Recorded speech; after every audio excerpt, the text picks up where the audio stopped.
Hello everyone, my name is Ayush. I'm the founder of AnswerThis.io. Started working when I was 16, worked at the University of Cambridge, built tools like Pygate papers and doc analysis that scaled up to 50,000 researchers, and now working on changing science forever.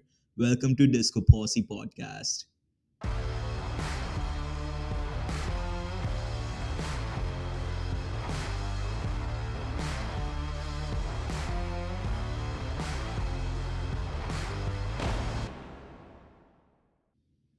Fantastic. Well, I was really excited by your outreach connection, Ayush, because one of the rare treats that I get to enjoy in having, sort of a public facing world is that when you do find people and people find you, it's such an interesting thing. It's kind of like when you read a book and then the that author refers to another book that you've got on your bookshelf and you're just like, oh, this matches. Like it really just feels like it belongs. And I get a lot of outreach from a lot of, generally sales pitches and stuff. As a founder of a company, you know this yourself. You're probably getting littered with LinkedIn requests for people trying to sell you explainer videos and the like. But it was a real treat because when you reached out, I did a quick check in. We jumped on a call, and I think our intro call was probably the length of a podcast and as exciting as one. But so thank you for reaching out. I love what you are doing with Answer This. I love your approach to things. We're going to talk about a lot of stuff around what you are building as a platform and the reason behind it, which I think is really the core that our audience is going to love. So if you want, let's give a full intro to your background, Ayush, and how you came to be here today. And we'll talk about Answer This and all those things. Yeah, no, amazing. And, when we first started talking for the listeners out there, it was genuinely sort of a magical moment for me because I live in the scientific world and it's very, very interesting to see someone that I haven't met before talk about the same things in the same fashion as we do. So it was definitely a very, very fresh experience. And talking about who I am and why I'm doing this, on the regular side, right? I'm just a college student finishing up his final year of college. But the one thing differs, and that is my passion for science. Where it really began was when I was 15 at the time. I met with a professor from the University of Cambridge, and he talked about an idea that started resonating with me a lot because. Back when you're 14, almost having an existential crisis of sorts, you start thinking, well, what am I here to do? What is my purpose, all these different things. I think that was my little touch with spiritualities and things like that. And I sort of came to the conclusion when I was really, really young that I was sort of meant here to accelerate science, humanity's progress as a species, not necessarily a country or a corporation.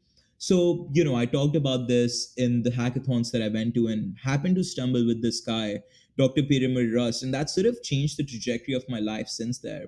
So he knew that I was passionate about science, and then he could move me by talking about science. So he just started talking about the inefficiencies in science and how there's millions of inventions that are probably held back just because science is insanely, insanely slow. Think about a factory and the supply chain, and imagine a big block sitting right in front of the supply chain that every invention has to fight towards to get through. Now, this obviously resonated with me because, there's millions of cures that are literally pending, and we could change the world if we make this pipeline faster. So then we started working together, and the major idea of why we started working together was a lot of time is spent on discovering what's already out there. That forms a large basis of how science is conducted. A lot of science is just looking at all of what people have done, the gaps in their knowledge, and building that out further. That's sort of the way academia operates. You branch out, people find different corners, and then it spreads like a tree. So to make that tree traversal process easier, I started building tools with them, realized the potential of large language models, came down to the States, had an entrepreneurial spirit in myself. So started working on Answer This, and since then we haven't looked back. This is a platform that I'll say first of all, just in it is intuitive in how it operates as a user. So I love when you log into something And in the course, and I purposefully did this, I waited until we were just about to go live to sign up and try it. My rule of thumb for anything when I use a platform is if I can't just intuitively figure out what it does and how it works in 5 to 10 minutes, then there's a UX challenge. And it's not that platforms aren't good, but it should be, you should be able to get in and get working right away. So, first of all, beautifully done in the user experience, but most importantly, is just the what is being done with it is fantastic. So, let's talk about Answer This as a platform. What is the purpose and what's behind it? Because it is an incredible platform in what it can do. Even just the first question I typed, it showed me that there was 10 times more than I imagined already in here. I go into platforms, I think I'm going to try it, and I'm going to have like a few things I'm going to suggest to the founder. I came away from this going like, it's ready. I need to share this with the world as fast as possible. Yeah, no, thank you so much for that. Actually, a large part of our time was literally just spent on seeing how a researcher operates, how their minds work, and then sort of configuring the platform to work with that. Because, we started talking about this even before we jumped on the podcast, but the major inefficiency with AI systems is actually not their accuracy, is how humans use them. Because the way that developers intended for them to be used is definitely very very different from the way we ask questions and we operate them. So a large part of our whole research was actually just filling in that gap for this particular niche itself. Even amongst the different niches, people use tools very very differently. Now, talking about what Answer This exactly does, it helps you find previous knowledge better. And that's a broader explanation of it. But in precise, there's a lot of different functionality. The major one being you type in a question and then it'll craft a literature review for you where it will talk about what are all the previous times that this topic has been talked about and how do I put that in a scientifically verifiable format. So any citation that you can see, you can tap it and go back to the original paper. You'll get a list of papers that have been found for the query. But really, the intent is to make the literature review process easier, which takes about 20% of all of the scientists' time when it comes to research. Now, I'll give you a crazy statistic here. 5 million papers were published last year. You can only imagine, probably all of them had 2 to 3 authors each, and that's only 10% of the entire publication amount written. That means over 100 million people spent 20% of their entire more than a year on just discovering literature, on just discovering past literature and doing a literature review. This is the process where we're optimizing and aiming to bring that down from 20% to more like 1 or 2%. Instead of literature review taking months, should only really take a week when you have an AI system scouting all the world of literature for you. So this is a little bit about what is Answer This, why we've built it. What is actually behind Answer This is very interesting because the way I answer this question usually depends on the viewership. But in easy terms, it's ChatGPT married with all the academic databases out there. So consider PubMed, Archive, things of this nature.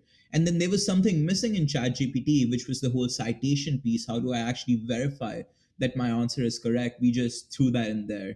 So it's a marriage of provenance, getting the right citations, the databases, PubMed, Archive, etc., and a very, very smart language model itself, something like ChatGPT.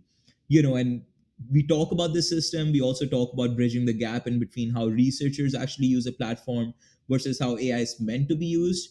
We have also done a lot of things in sort of closing that gap forward. So things like diversifying a user's query. They might not exactly be searching for the exact right thing that they might be looking for inside their brain. So we take their query, we actually change it based on how we think it should be changed based on all of our experience, create multiples of them, and then grab the papers for them. We also take the papers, gauge if they're relevant. A lot of the papers in the academia world, sadly, are just buffers. They're just echoing the same thought.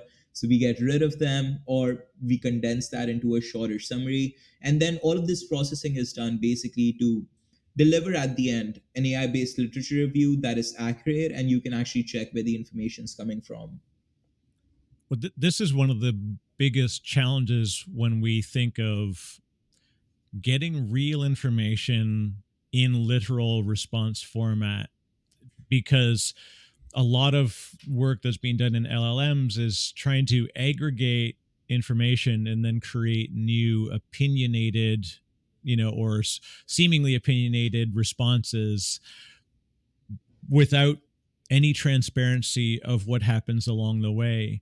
And when you get things like AI hallucinations, which are a real risk, especially at ChatGPT, I'll give a quick example on how that works, where I found out I uploaded an actual spreadsheet of, so I've been doing this podcast for a while, and I said I'm going to go through and I want to get a list of all the episodes and then all the links, and I thought I'm just going to point it at my RSS feed. Well, I said even better. I don't want it to even have to surf the net. I just downloaded the RSS into an XML file. I uploaded the XML file, said convert this file into a spreadsheet. So this way I can do this and then add a couple of fields and create links. Fantastic use case.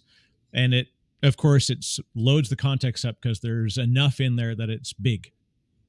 After it says, here's the first 10 episodes. Am I doing the right thing? Okay, good checkpoint. I like how it does that. So it backs down from the most recent to go back. And then I said, okay, yeah, keep going. Do the next 10. And it does the next 10. And I said, okay, now keep going for the rest. Well, you have to keep nudging it. And it does the next 10. And I look at it and I see, name, date, description. And I look at the description that it gives, and it says, Dr. Werner Vogel's AWS, CTO, talking about the challenges of starting AWS, whatever. And it was beautifully written, summary of the episode. There was only one problem. I've never interviewed Dr. Werner Vogel's about this. And then I looked, and the next three were also like, there was one that was right, and then there was two more that were very aligned with who I would likely have as a guest, and it invented episodes with descriptions and everything that had never occurred. So if I didn't have the insight to understand that there's a problem here, I press publish on that list, and there's real trouble. So the lack of transparency and citation capability is that why a lot of people feel there's a gap between what an LLM can do in creating texts like sonnets and what Claude is doing and stuff like that. I try and say Claude because I sound like an American, but it's say Claude. as a semi-Frenchman, I cringe every time I hear someone say Claude. But when we look at what's being done with these, like generating prose doesn't necessarily need accuracy. Mm-hmm. Generating academic citations needs 100% accuracy. Yeah. That's a huge problem. How do we solve this, Ayush? The best way to think of large language models, even GPT-4, which is supposedly the best one out there, there's Claude, get the French thing, a ton of other ones, even let's say GPT-5 comes out, you still have to treat it like a 5-year-old child that loves to talk and doesn't exactly know precise details. So imagine a 5-year-old prodigy, right? Knows a lot about the world, has read the entire encyclopedia, will probably give you something and loves to talk. So it will keep wanting you to give you something. But even if it doesn't know the precise details, it'll just say, oh, yeah, this person did this thing. Now it expects that you're probably not going to check it. And probably if you ask it a question that it has seen multiple times, it'll give the right answer. So that's sort of the way it's operated. A lot of people are treating it like a search engine. It's truly not. I think people just realized, or OpenAI, in fact, realized that having people think of it like a search engine will probably get them a way higher user base than people just look at it as a writing assistant.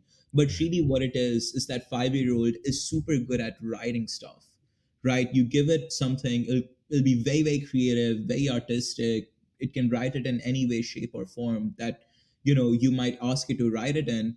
But just because it writes very well and it knows an idea of what it's writing about doesn't necessarily mean that its entire brain or the knowledge base that it has can be searched through like a search engine. because technologically, right, LLMs are just a token in, token out system. You say something to them, what is the capital of Delhi? Now we'll try to see, okay, well, after the word what and is, usually when people answer it, they say the capital of Delhi is this county, or the capital of India is this city called Delhi. It has heard that enough times that even if it just starts blabbering, it'll probably come up with the right answer.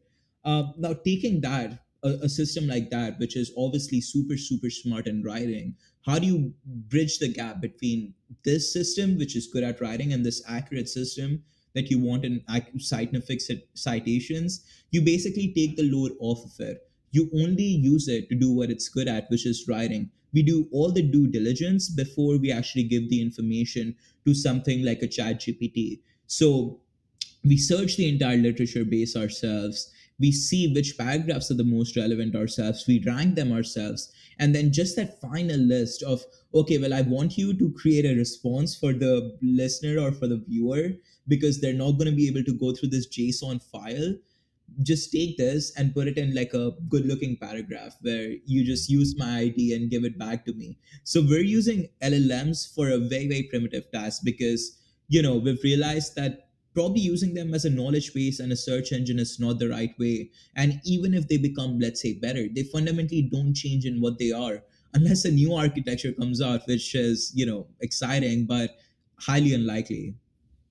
Yeah, this is the fun part too, where it almost feels in a way where LLMs are at the point where I see iPhone 16, just a leak today. It's like, oh, it's leaked new features, and I'm far enough into this world where I'm like, meh, nothing's gonna be groundbreaking in what it does, but there's gonna be nuanced adjustments in things that they can add to it or ways that it's being used. I think the technology itself has hit sort of a peak of capability, but we have not leveraged it fully. And I think this is where, like you said, with LLMs, they've got the ability to do something. We don't need to make that better. We need to make the way in which we interact with it better. And especially because you're pulling from source. We have this thing where we talk about the language of an AI as an LLM, and it speaks academically.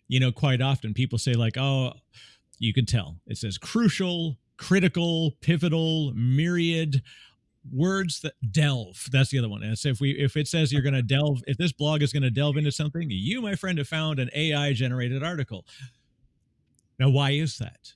Well, that's because the broadest base of text that's been consumed to train these initial models a lot was academic, a lot was, Reddit. And we've got a lot of people that have written, more words have been written in this formal style than have been written in the informal style. You merge that with Reddit and Twitter and the like, it gets to be an interesting combination. But in general, there were more written words that trained the initial model that did come from this very structured, different style of writing.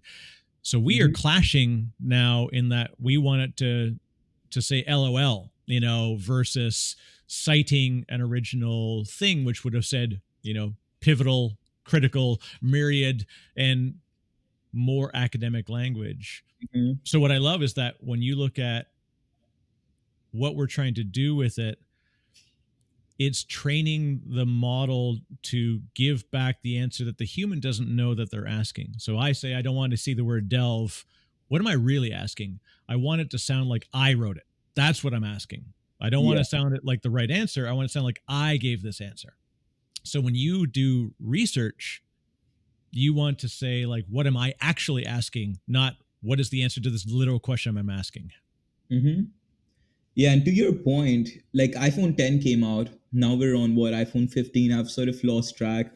I Yeah, think I yeah, I have an iPhone 14 here, but I mean, I used an iPhone 10. I use my iPhone 14 now. Don't really see too much of a pivotal difference. Yes, the camera's got better. I think I charge it less often. I still use Instagram the same way, still use Twitter the same way, still use Reddit the same way. That's sort of I personally think that's sort of the way we're heading with LLMs. iPhone 14 or 15 are tremendously smarter than iPhone 10 ever was, leaps ahead. But for a normal user, they're not going to notice the difference unless it's a creative whose entire job revolves around using their phone for something. Right. Sort of the same case with LLMs. It's not about how smart you make the phone, it's about how good you make the app that runs on the phone. And that's what a lot of people, and even venture capitalists, are ignoring. They're going after the phones, not after the apps. But what they should really be going after is the apps, because the phones keep getting better, sure, but it's really the apps where we will see the most innovation. Refrigerators came out. Who made the most money? Well, Coca-Cola did, because it was able to be served chilled, and that sort of enhanced the taste and everything along those lines. So it's really a matter of us catching up with the technology rather than technology catching up with what we wanted to do, rightfully said so. Now, the clash obviously exists. Us humans, we wanted to write it in a human sense, but then also, where is it getting the data for it to write it in a human way? Let's say you're a person who likes to talk a lot, and you like to talk a lot on Reddit, and all of your opinions are slightly political, let's say, just as an example. This AI might train on Reddit, and suddenly, when someone asks it a political question, might cite you as the source, but you don't want that. You're posting in communities you feel comfortable posting in. They're sort of your closed walled garden. Now your information is being displayed publicly to anyone who might Right. interact with that platform. How do we control that? How do we handle against that? Law, litigation, well, nothing's there right now. So it's a lot of us humans adjusting to this new way of living. There's things here regarding data privacy. It's so funny because back in the day, data was seen as such a crucial thing. People didn't really understand data privacy, so they were extra cautious, and gods were let down, as they should have, probably. But now we reach the stage where your data is basically worth nothing. If you have an app that charges you based on your data, not necessarily money, you don't even think that app is charging you something. You think that app is effectively free. So people have sort of hid the whole data collection process. And the only reason I'm saying it is because social media, there's a lot of talks with data around that, but now we're entering a completely different ball game. We need to sort of rethink how data itself is thought of in the context of these models. And they were trained on academic articles in Reddit and Twitter earlier. Now they want to be trained in the way you talk. They want to be trained on your messages, your emails, so they can actually be more helpful to you. But do you allow that or not? That's one of the questions that I've been pondering over as well. Well, this introduces an important point, especially around academia, is the gatekeeping. Now, at some point, Reddit worked a deal with OpenAI where they said, "Hey, we're going to do this X, restricted access to OpenAI, partly because of X.AI and what the team was trying to do to, they don't want to just give away the information, so they closed off the public timeline." And we can see that happen very early strangely in academia, where it was like, we've got all this incredible base of information, but we want to actually limit access to those who are in paid to be in academia. It wasn't even like you could just go as a student and go and find this information, but quite often you had to have access through faculty to get access to a system, which would then have access to the back end data. And one of the greatest examples of this, and the strongest examples, I should say, and with a difficult and terrifying end, was around the work with JSTOR, and Mhm. we saw the early days of like somebody who saw an opportunity to reduce the gatekeeping to it, and then faced a real problem, legal problem, that then made us visit the question of, should this stuff be gate kept? And we've thankfully sort of pushed the systems to be more reactive to the fact that we need to have more open information. But gatekeeping in academia and access to these papers, it's a challenging thing because we don't know. There's so many places that these things are archived, and then opinions on the archives as well. It's like they're kept separately. How did Mhm. So what's your thought, Ayush, on like that challenge of where is all this information being held, and who are the gatekeepers? Yeah, and this question really makes me emotional because Aaron Schwartz, if you guys don't know, was the guy who played around with JSTOR. It's angry. I'm angry at this because JSTOR prides itself as being this well of scientific knowledge. What are the incentives behind that? Well, every time someone accesses this well to get water that they really need because they're thirsty and they need water for development and anything, they charge you, and they charge you an exorbitant amount because it's a desert and there's only one well. And if you don't get water from here, you'll probably perish. That's sort of the way academia works right now. Now, granted, there's different wells in different communities, in different cities, but still, what the scientists are creating this information. The scientists are creating this information for other scientists. They want a way to get it out to other scientists.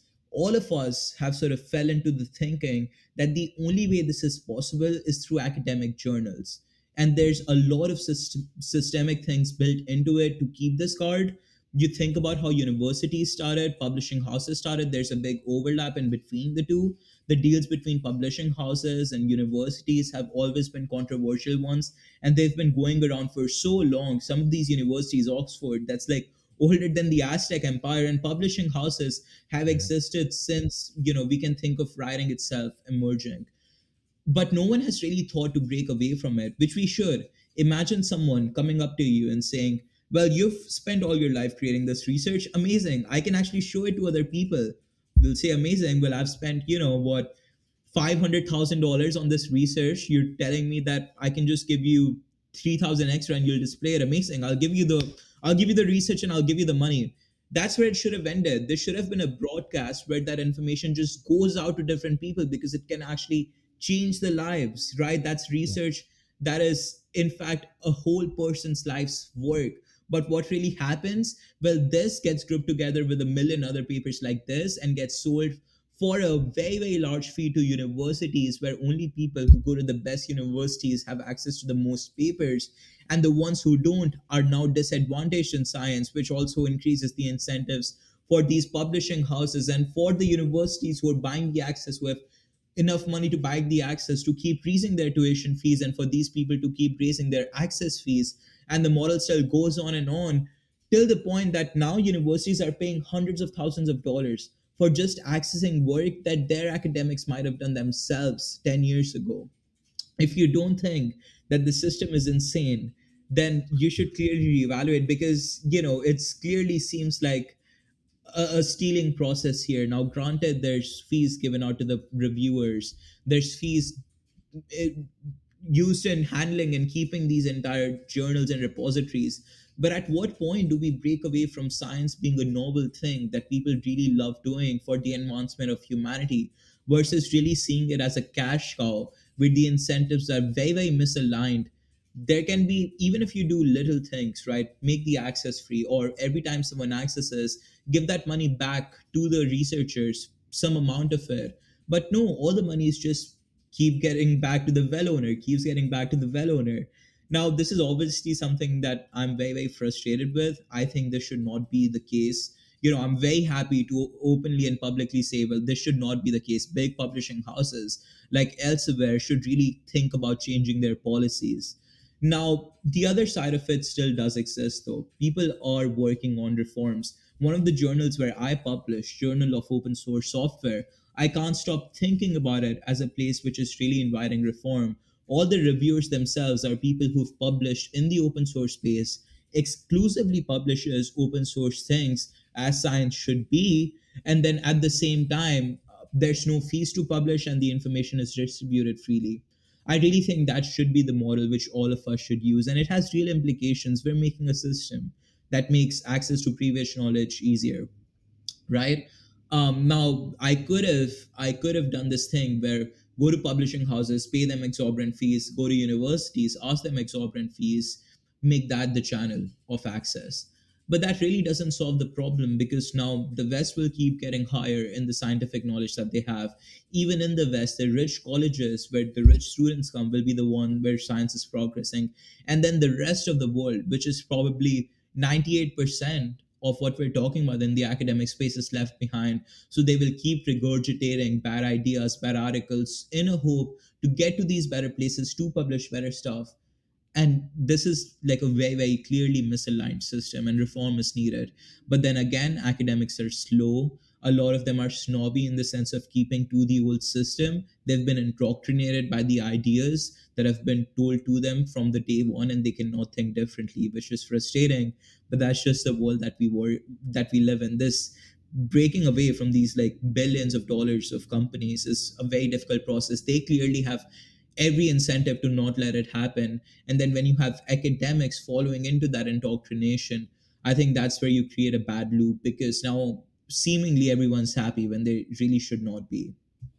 The and just the whole idea of, even when people, we gave access to enough knowledge to a lot of broader society so that they believe that there is truth in certain statements, there's truth in certain things, in that, and we just hear the words like peer reviewed paper, like a research paper to people that are, I'll say, the general population likely says, here's a research paper and here's a peer reviewed research paper. And they will discount the non peer reviewed paper towards the peer reviewed paper. Why? Because we've said the words peer reviewed enough times that they understand that that is a differentiator, but they don't know why. They don't understand. So, but we've created this language of accepted truth or accepted weight based on certain criteria, and whether it's in a particular published journal, and that becomes a thing. People see, oh, it was published in a scientific journal, but no one questions why is that the scientific journal or a scientific journal, right? With the Nobel Prize, a classic example, right? People are like, oh, it's amazing, they got the Nobel Peace Prize, not realizing that Alfred Nobel created this prize kind of to just, hey, sorry, I invented dynamite, but I want to celebrate powerful discoveries that we've made and celebrate others. And it's funny that we forget about the why, and we just treat this as the new normal, for lack of a better phrase. So when we get to same thing of like, if I search for research on something in a general search engine, I'm not getting all of the right sources. I'm not getting the broadest set of sources. And then when I'm creating content or looking to, invent or create some novel new thing, that means that I'm only getting a subset of access to information. But to my world, I believe that's the entirety of the access. And that's Yeah, probably one of the biggest things, is the perception of access and the perception of truth is 100% to most people, which is rough, because we know behind the scene that that's actually just, they're seeing this tiny little portion of the totality. I'll give you one example here. Really, really love your point. Imagine you search for something on Google Scholar. First of all, that process itself introduces inefficiencies that I cannot begin talking about, because I think I'll keep talking forever. That's a technological challenge. They're not serving it well.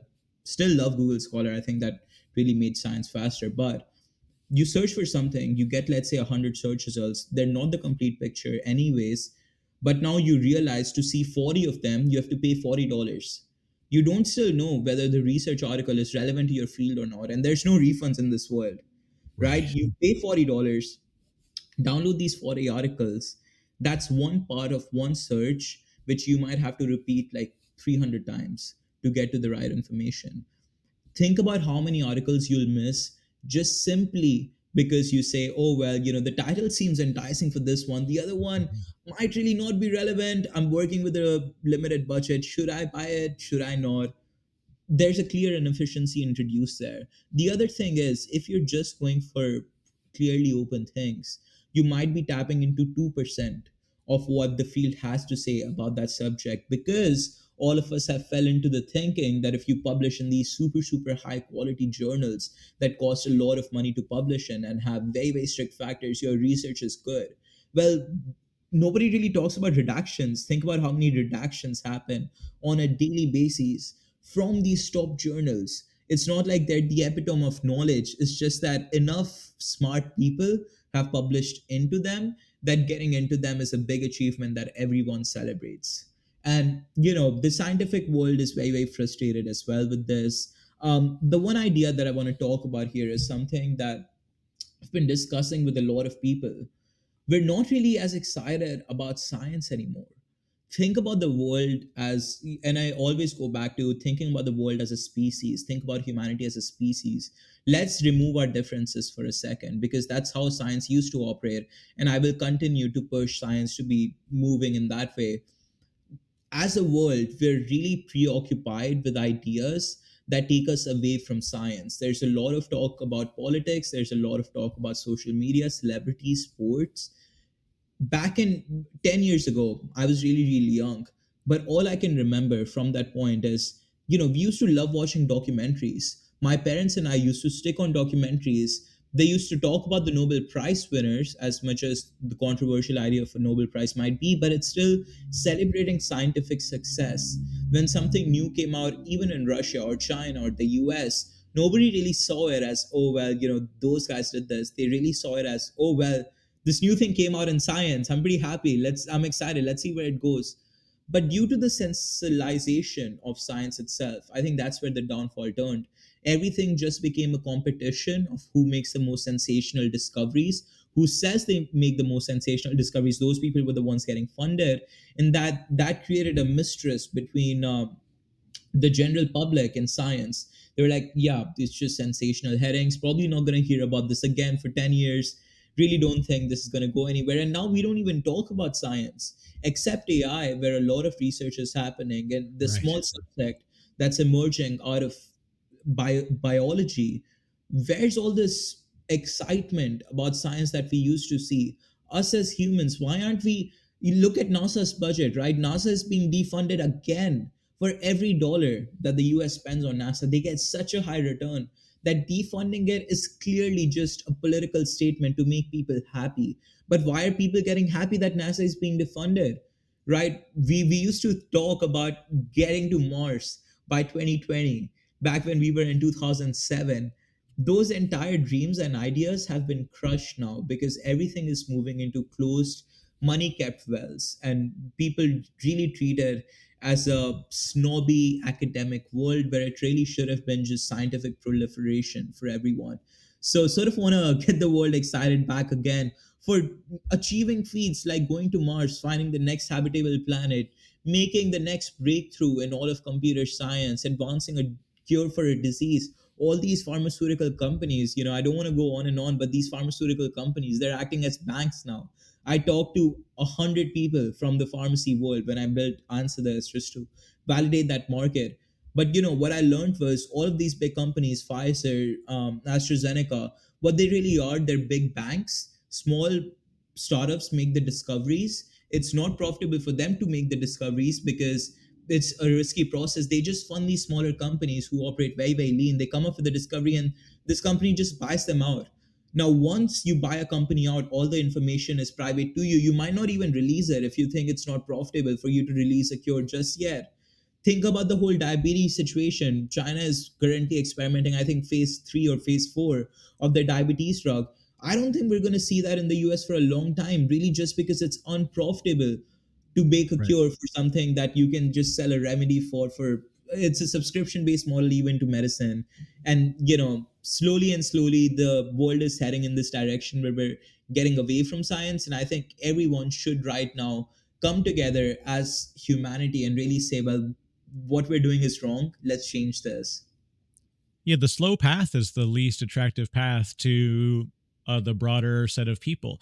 They don't see the patience, and the tough part is in looking at how real, true innovation in academia is occurring, and then people get into, look at Stanford. Here's a great example, right? Think of like how Stanford became a base for a lot of entrepreneurship because of the amount of work that was being done in computer science research. And then the sort of community that was wrapped around it spawned a bunch of people that wanted to create ideas and then wanted to create ways in which we could commercialize those ideas to make it more valuable and profitable to then continue more research. And it was ultimately meant to be this sort of a bit of a closed loop system, in that if people stay close, then they can become faculty and then they can drive the next wave of innovators. And then I see a lot of people that are doing amazing stuff in academia, then they move to, startups.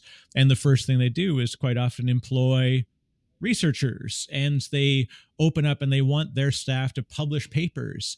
And that's so fantastic. But then venture capital is not going to be incenting that behavior because they don't necessarily care as much about giving back. The same as open source software. We love the idea that we can use open source software, but it's also, there's a commercial interest in how we consume and create it. And I think it's okay to be commercial and academic. I think those need to exist. I'm a capitalist because I think there's a great free market capability in the system to be able to create innovation. And then at the same time, I also believe we need the net of research that needs to be supported and funded and believed in, so that we can have those two systems exist symbiotically. But it's a dichotomy, because those two things are often at competing odds, and it spawns, like you said, the system of the U.S. System of education. It just keeps going up in price because people continue to pay it. Now, technically, that's a free market truth, right? And it's a win in the free market. But you're like, at some point, the market is now ill-weighted, and it needs a reset. And in the same way that research, needs the same thing, we need the occasional a little bit of a shock to make us question, how did we get here? Yeah, I think you're 100% right on that. And the thing that we forget about in a free market system is that free market is great. If free market actually existed in the way it was intended to exist, then we would have a lot of small companies making a lot of money, distributing that money back to the employees who make another set of companies. And this just process keeps going forward and forward. And we make humanity richer and richer. That's the ideal true capitalism. What was taken out of this equation was the idea of human social manipulation. All of our thoughts are not really ours. As much as people really dislike the idea of that, how do you learn about stuff? You learn about stuff through what the open market is telling you, because open market controls the access to the information you get. Who controls these companies? Other big companies who control other companies who are advertised on these platforms. So you trace back the ownership cycle of big publishing houses, news media, anything, and you'll see the five big banks who are giving money to venture capitalists, who are giving money to smaller funds, who are giving money to these companies. But really, it disincentivizes a lot of stuff, because free market is great because you have a lot of different people controlling a lot of different stuff. When you have one guy at the top controlling everything, you really break away from the idea of free market. It seems like a free market because it tends to operate like one, but in actuality, it's really not a free market.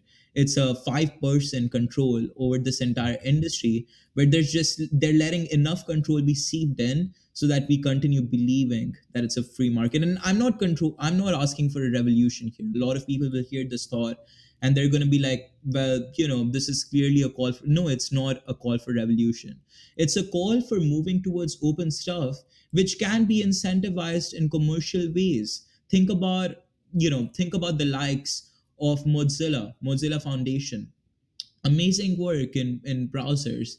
They can still make money. They can make money through donations. They can make money from selling the technology to other companies, but it's still open and way better than what other companies are doing. So let's just, us as humans, no, don't even create a revolution. Don't start grabbing pitchforks and going to BlackRock's house and pitchforking them. I'm just saying, let's change the thinking in our mind, really start to evaluate what is the price we're paying to get these services, and are there other services that do it in an open and freer manner. As an example, and I'm an advocate for this myself, I was just researching like auth platforms. I was researching authentication platforms, and I was like, what authentication platforms exist. One of the biggest criteria that I had in making the judgment for what to include and answer this or not was actually which ones are open, which ones are the ones which are open access. I know the developer community is there to support them. And in that case, they have a pricing model. They're open source, but they have I'm happy to pay them the price. And they Right. charge a premium for being open, but I'm 100% open to paying that, just because I know that first they're going to be supported for a long time because all these devs are using them, and second because they're open. I know that my data is not going to these third party services that now take my client's data and make it their own. You read Google's terms of service, I think you'll be in for a very good shock if you read them. So it's just I just call for a push towards more open and free stuff, and it's really not something massive. It's just small differences of us as consumers looking for things that might be truly open and free in those ways. Yeah, this is the problem we often get to, is that we look to extremes as the way to do the reset. And we don't necessarily need to go to a full sort of socialist revolution where every worker owns the means of production, like because we know that it's just not viable that we can get there. But understanding the reason why that is an ideal that we should understand the value of, then allows us to question. And what I find, I would imagine that in the next decade, we'll see a very fundamental shift in the types of startups, because the new wave of academics grew up in a different world, and they're rediscovering that sort of need for revolution, or want for revolution. And I believe that will come through in what this next wave of educators and educated folks are. And then they will, a subset of those will create the new wave of economic you know systems, and they're going to create the new wave of commercial systems and business systems. They're going to be tackling problems in a different way than we did 40 years ago. And as you said, there's a sort of a gatekeeping effect of the Googles and the BlackRocks and all these folks that are at the top, because they've achieved the success. The hardest part with all those is that we should be able to get to the top and then still act as we did when we began the revolution. And, I know a polarizing figure, but Elon Musk as an example, right? They've made a choice, a conscious choice, that they're going to patent a lot of things they do with Tesla and with SpaceX for the requirement to legally protect themselves against a patent troll, which is funny. It's a bit of a created problem, because the patent system creates patent trolls.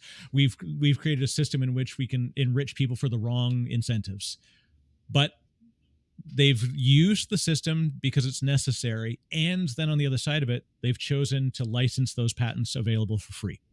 Mm-hmm. And so that, I believe, is an example where it can work. The question is there an incentive there? You have to be really wealthy to be able to afford to do that. But I believe this next wave of entrepreneurs and this next wave of academics are going to say, like you did, you're going to say like this. I know there's this problem with commercial access to information and the way that we curate and gatekeep it. And I know that the purist side of it, whereas everybody should have access to every piece of information, it should exist. But where can I get to the 30% that's wrapped around the middle on either side and deliver something so we can nominally get towards progress, but with a larger goal in mind? Because I think that's how we have to think big and then nominally get there. There is sort of 0 to 1 capabilities that do happen. And actually, I'll say truthfully, you have done something with AnswerThis that is much more of a 0 to 1 than a nominal incremental increase. You've actually unlocked something that is big. The question is now, can more people do that, right? Like that's what I want to see in this next wave. And it's the problem is with social media, we create a lot of noise, and unfortunately the noise means that people will take this snippet of information, they develop an opinion, and then there's a lot of arguing over the opinions versus the reason why the opinions were created. 100%. One company that's actually doing a really good job, for everything that's bad about them, and not really. Yeah, I know that they've done questionable things, but Facebook released all their models as open source models. Llama 3.1, Llama 3, for viewers, they're like as capable as GPT 3.5, GPT 4, 4.0, but they're completely open. And a lot of the Meta head researcher, complete advocate for open science and open source. Mark Zuckerberg himself came out in the public and said that the way for AI is open source, because people are realizing right now that even if they make something completely transparent in the way it's operated, there isn't really much of an incentive for anyone else to copy it, as long as they structure their pricing and their capitalist incentives well. So you can offer it as a service and charge money for it, which is completely fine. That doesn't go against the idea of open source, because you're doing an additional thing that costs you money and you're just charging a margin over it. That's how it should be. But if someone else really wants to go through the process of doing it themselves, then sure, you have this information, go do whatever you want with it. We just know that we can do it the best, because obviously, first we've developed, and then second, we have all of this capability. So Facebook is still making a lot of money from these models. They're using it internally, they're licensing them, but at the same time, they are open for everyone else, and people can use them and change them freely. And I think more and more, the new waves of entrepreneurs, as you clearly said, they're trying to go in that direction. Elon Musk did the same thing with XAI. The architectures for XAI, even the training script itself, it was actually only 300 lines long, which is goes to show. I mean, in the technology world, I think that's the one world where we're actually having a lot of advancements being made in open source. Talk about all of this, about science and how science is closed and everything. That's really more to do with everything else but technology, because we've found ourselves in a very interesting space in the technology world where developers like myself, they're usually way more vocal about their opinions, and they hear Right. about all these opinions. They're way more open and accessible, and we see amazing results happen because of it. A 300 line script, because so much of the work was already open that they could just use it, is trained to make an AI system that's worth millions and millions of dollars. I think that's amazing capitalism and innovation matching in an open manner there. And the fact that they made the script public itself means that now I can take my own data, train the AI on it, and everything. The one last thing that I sort of want to bring the attention towards, that I think really is important as we start to think about a world which is going to be more and more filled with AI, is the idea of bias in AI, and how do we handle that, and how do we urge the listeners to be cognizant of that. Just as an example, I was asking the AI to write me an email that I would send to a loan company, right? And I had no intentions in mind. I wanted to send an email to a loan company, ask for a loan, whatever. But the AI just refused to do that.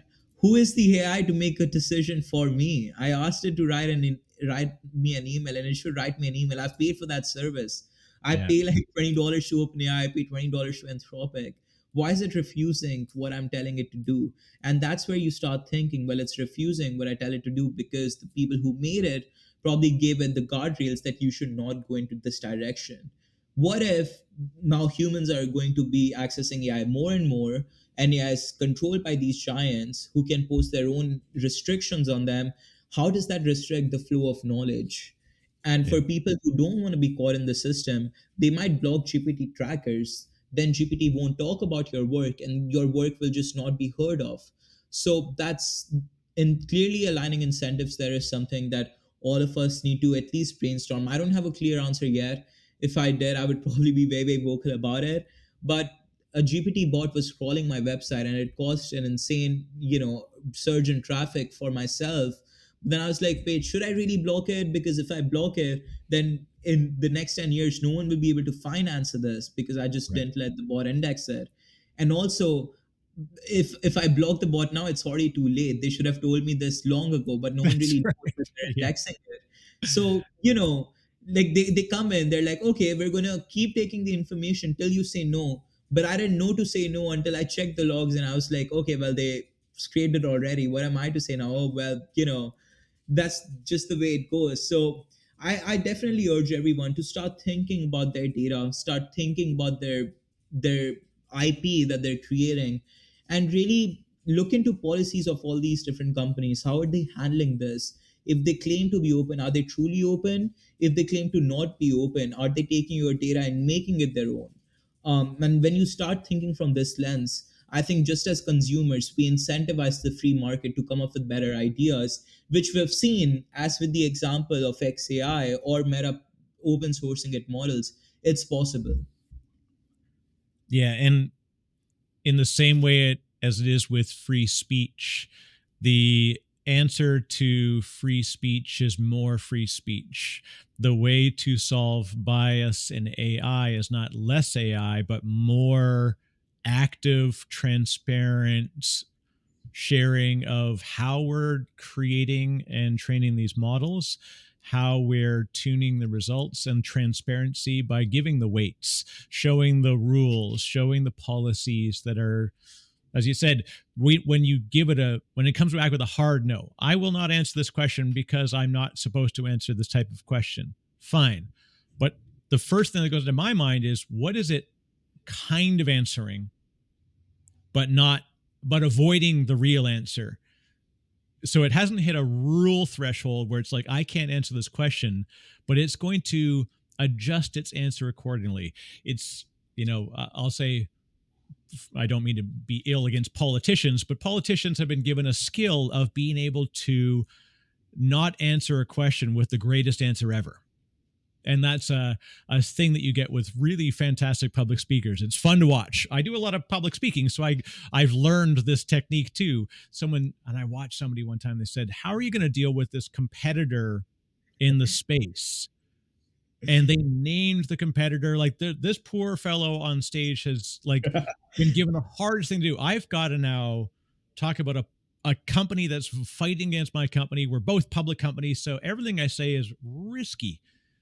And then the answer was, I nudged the person next to me in the audience and said, watch this. This is going to be magical. And the fellow does just exactly what I thought. He says, that's a great question. But before we get there, let's think about the reason why this question needs to be asked, right? As an industry, we have this whole challenge of like, we are collectively reaching towards certain goals, whatever. Gets about 30, 45 seconds in and says, and that's really, the way that we think about it. And it's like watching the scene in the Matrix when they like dodge the bullets. I'm like, you move like they do. Like this, they've done this thing where everybody is like clapping at the answer. You're like, but there was no answer. And that's the scariest thing, because I know that that's what's going on. But most of the people in that, or many people in that audience, didn't understand that the question had not actually been dealt with. And then when we go to an LLM and we ask it a question, when it comes back with an answer, we will believe it is the answer. And I say this like, just because we've never been trained otherwise. Mm-hmm. Most people, a lot of people, I can't say many, most, or plurality or whatever, but a lot of people just will say, Google told me this is the answer, so it must be the answer. And that's why like the bias is risky to me, not because I believe it's really going to break how we think, but it's going to continue to support our belief in the truth of what we've asked and been told. And hard truths are the best truths, because it makes us visit the question of, why does this exist? Should this exist? Should we do this? Versus, can we do this? Or has it been done? There's so many things. Like, me as an overthinker, it's heaven to watch these systems come into play, because it allows us to really revisit how societally we approach problems. Mm-hmm. And then in the ecosystem of entrepreneurship, I see folks like you, Ayush, who like have said like, I believe I can make a difference. And to have you 10 year ago, you say like, I want to make a difference. I ethically want to do something, and to have you have the technical capability to do so now, it's one of the most wondrous times in society, but it's also one of the most challenging times at the same time. It's such a beautiful dichotomy of our life, that we have the greatest opportunity, and we're seeing practically and empirically every day is a better day for this earth. Mm-hmm. But at the same time, we believe that it's getting worse by the moment. It's such a weird, like you're looking in the mirror and you do not see the reflection of what's actually there. It's an interesting thing to watch as a people watcher.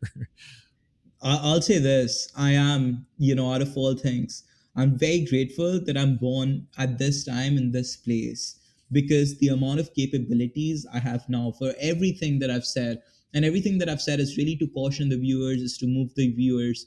But all that is to say, I'm really, really grateful to be born in this time, because despite me not having the technical expertise of someone who's worked in Amazon for 15 years developing a microservice, I can, with the power of AI, educate myself very, very quickly on ideas that would have otherwise taken me months to research and learn.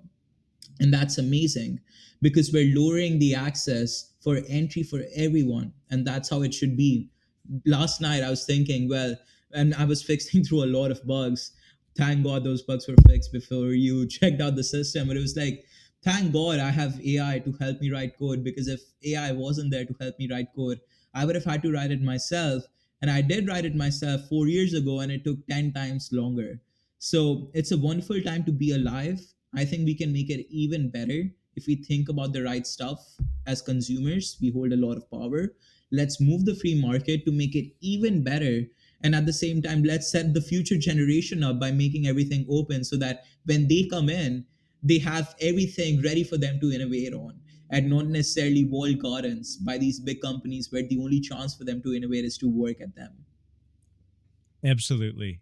Beautifully said. And then on top of it all, do not, I'll say this for people, do not fix your opinion or your belief of the reason why people do things for good, or for forever, right? Do not be fixed at a thing that exists right now for what you believe to be a reason. That is not necessarily the reason, and even more so, that is not going to continuously be the reason.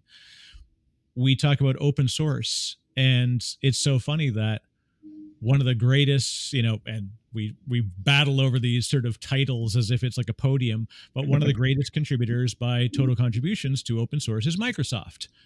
If you went back 15 years ago and said Microsoft will be creating the most open source content and ecosystems and products, you're like, come on, that's impossible. This is the most walled garden. Apple, same thing when they began to publish some of their models to Hugging Face, and people are like, whoa, this is wild. Like, these are the ultimate walled gardens. And so I believe this hybrid model of those companies coming to this opportunity and doing both sides. So commercially supporting open ecosystems, Mm-hmm. and finding the right equilibrium, so that folks like you can come to this world and develop AnswerThis and create the next generation of researchers and academics who will become the next wave of entrepreneurs. Like, this is the beautiful symbiosis of this world, where we can affect what's next. While we're here, we can have a direct effect, but knowing that the effect you leave behind is much greater than the one you experience. I mean, it's a wonderful time.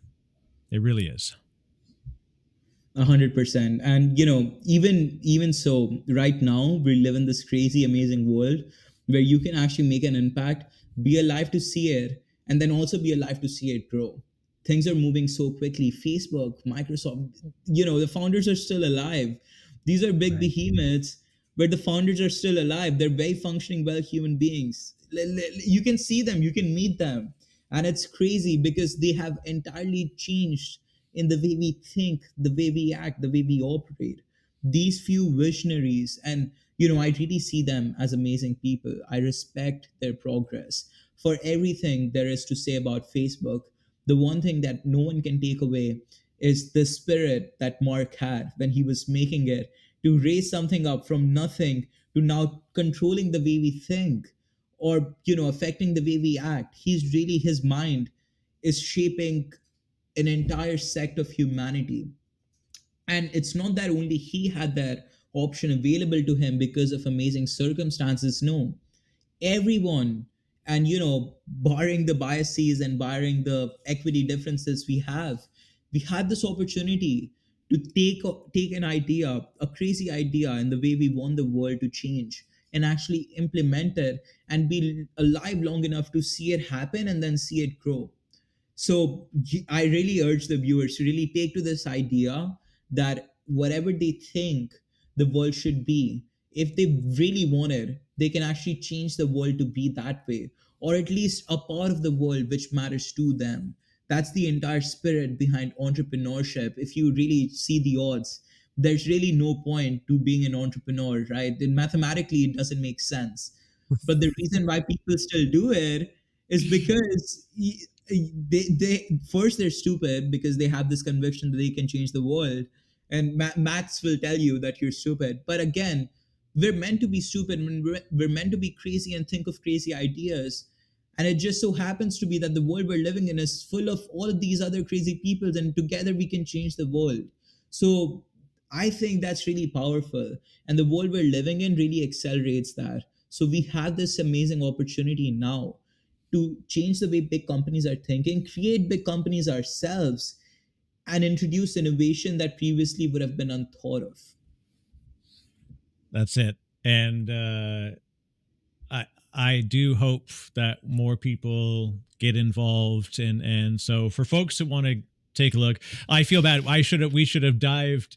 We could dive so deeply into the technology behind Answer This, and but Ayush, thank you so much for exploring the reason, I think, which really will tell people, like, go check out the platform. It's answerthis.io. We'll have link in the show notes as well, what you're doing with this and the way in which you're solving the problem.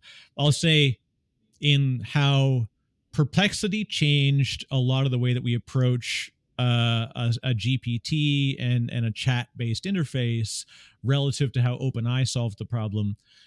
That was innovating in the way that we deliver information back to the person that's asking the question, and opening up more. And then I believe that in the way that they solved a different way of delivering that information, you have 0 to 1 above that in the way that you do this for what will become the future of research and sharing of information at that layer. Because this platform and this methodology needs to be everywhere. The why of Answer This is going to be more important in 40 years than what you've done with it, because it will make us think, hey, there's no reason why we shouldn't have done this for everything. Mm-hmm. And so thank you for bringing it to the world, and being one of these crazy entrepreneurs who, yeah, I left a perfectly good job with health coverage and all this stuff, and so that I could start a company. Like, there's no financial reason why I should be doing this. The none of the numbers are in my favor, but that's exactly why I do it, because there's an opportunity to do something fantastic that I couldn't have done by incrementally improving someone else's software. Yeah, no, I don't want to be the, and no hate to those guys. I think they're really, making sure that everything operates in good manner. I mean, you look at softwares like Answer This, for how good they are, they're also crazy. And, people who use them know that the founders are pretty crazy. But I don't want to be the guy who sits on maintaining the webcam operation software for something like StreamYard. And Yeah. everyone has that has that option. And first of all, thank you for having me on here. I was able to talk about the way that I think of Answer This in a better fashion than I ever have before, mainly because this is such an open platform for discussion. Usually when I go to podcasts, there's a big set of disclaimers, and don't head into this direction. We don't want to trouble this guy. We don't want to trouble this guy. absolutely don't talk about Microsoft badly because they're a partner for us. So loved sharing my opinions truly, and I really urge the viewers to think about the world in the lens of how they want it to be seen, not necessarily conform to what's told to them. That's it. It's a beautiful thing. So, Ayush, thank you very much. And for folks that want to connect with you and chat more on this, and of course, see more about Answer This, what's the best way that they can reach you? Yeah, send me an email, Ayush, Ayush, at answerthis.io. Best way to probably reach me. You can also connect with me on LinkedIn directly. That's linkedin.com/in/Ayush4921, AYUSH4921. Or you can just go to my website directly, which is GARG, Ayush.com, AYUSH.com. Fantastic. All right. Well, with that, thank you. And definitely, folks, check it out. Go check out Answer This, see what it's about. And yeah, anybody that's looking to think about why we need to make big changes in small ways, this is it. This was the chat. This was the a chance to really air out some great ideas. Thank you so much for spending the time today. Thank you so much for having me on the DiscoPosse podcast. All right.